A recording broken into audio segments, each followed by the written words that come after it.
Friends, आजचा video जो आहे तो आपण एका टिप पासून सुरुवात करणार आहोत बरं का. ज्या वेळेला माझा मुलगा लहान होता, शाळेत होता, त्यावेळेला मी काय करायची माहितीये का, आदल्या दिवशी रात्रीच आहे ना टिफिन बॅग मध्ये नवीन नॅपकिन, त्यानंतर मग एक वॉटर बॉटल भरून ठेवायचे फ्रेश पाण्याने.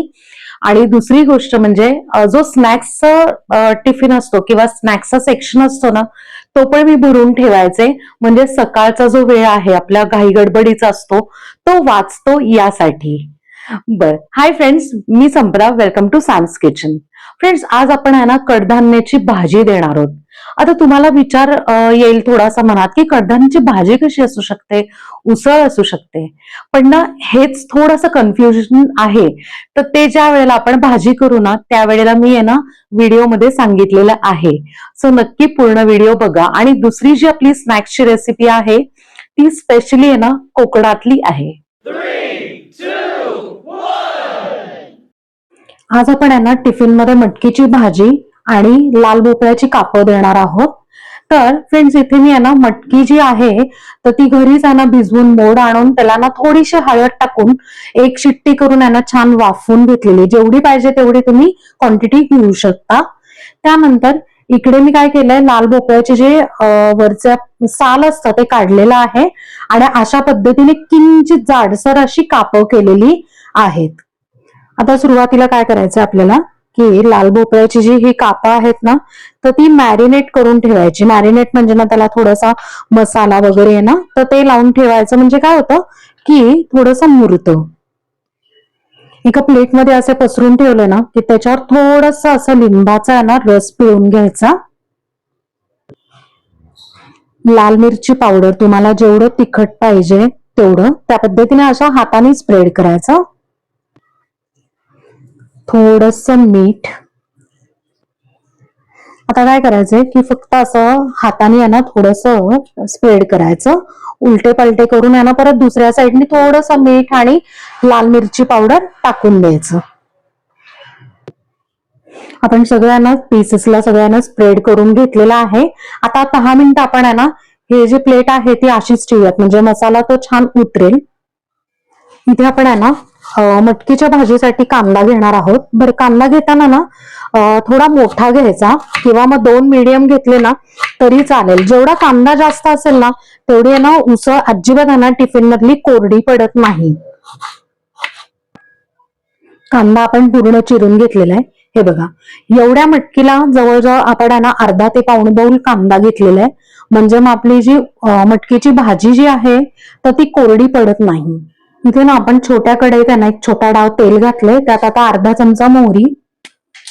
मोहरी मस्त तडतडली ना की त्यात हिंग, हळद.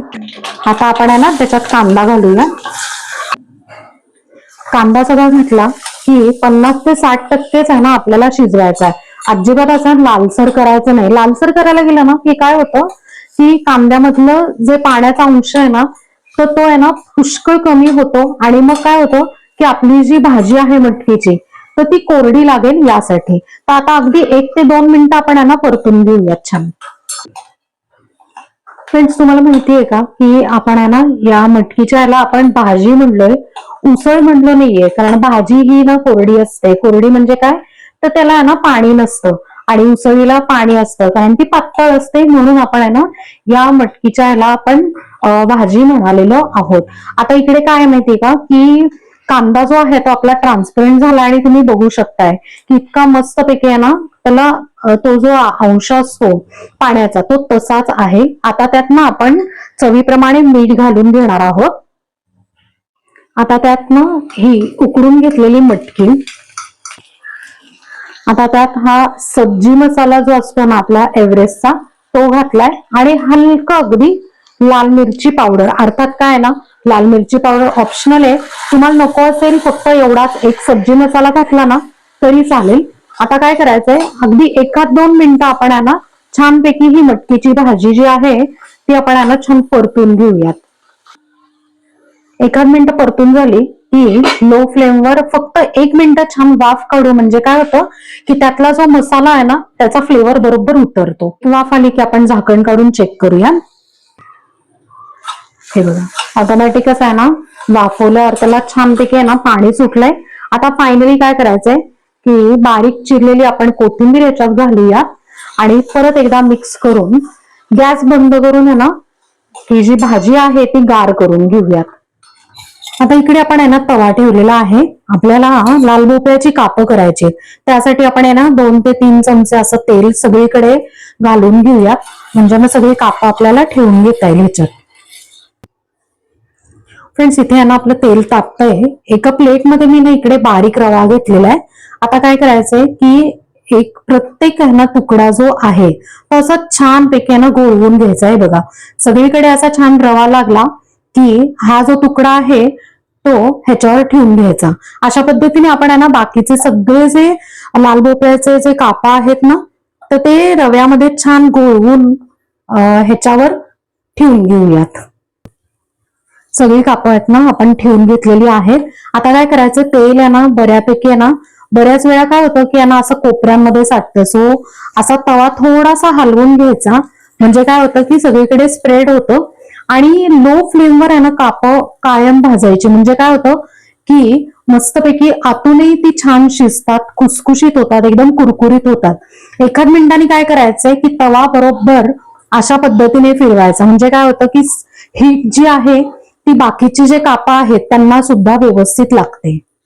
2 मिनिटं झालेली आहेत. आपण आता कापं उलटी करून बघू. हे बघा थोडासा रंग चेंज झालेला आहे, छानपैकी रोस्ट झाली आहेत. आपण सगळी कापं अशी छान उलटून घेऊयात. फ्रेंड्स 2 मिनिटं झालेत. आपण आहे ना दुसऱ्या साईडनी पण आता चेक करून घेऊयात. आणि शिजलेत काय बघण्यासाठी सुरीने फक्त असं करायचं. हे बघा इझिली छानपैकी आहे ना सुरी त्याच्यात प्रिक होतीये. आता काय करायचं इकडे महत्वाची टीप आहे. गॅस बंद करायचा आणि तव्यावरच ही कापं जी आहेत ती पूर्ण गार करायची, म्हणजे मस्तपैकी शेवटपर्यंत क्रिस्पी राहतात. फ्रेंड्स आता आपण टिफिन भरायला घेऊया.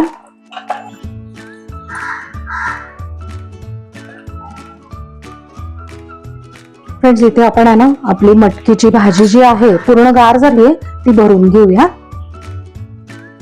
आणि या सेक्शन मध्ये आपण जे लाल भोपळ्याची जी कापं केली होती ना ती याच्यात भरून घेऊया.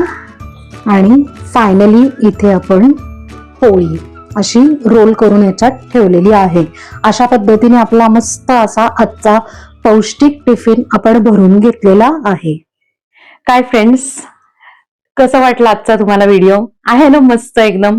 आणि महत्वाचं म्हणजे साधीच भाजी आहे पण भरपूर टिप्स आहेत. आणि महत्वाचं म्हणजे हे जे मटकीची भाजी जी आहे तर ती मुलांना फार आवडते बरं का. उसळीपेक्षा ना मटकीची भाजी आवडीने खातात. आणि कापं जी आपण दिली होती तर ती लाल भोपळ्याची होती, त्याच्याऐवजी तुम्ही यांना बटाट्याची किंवा मग आपलं जे कच्ची केळी असतात किंवा रताळी असतात त्याची कापं सुद्धा तुम्ही आलटून पालटून देऊ शकता. महत्वाचं म्हणजे कमी तेलातलं आहे आणि पौष्टिक सुद्धा आहे.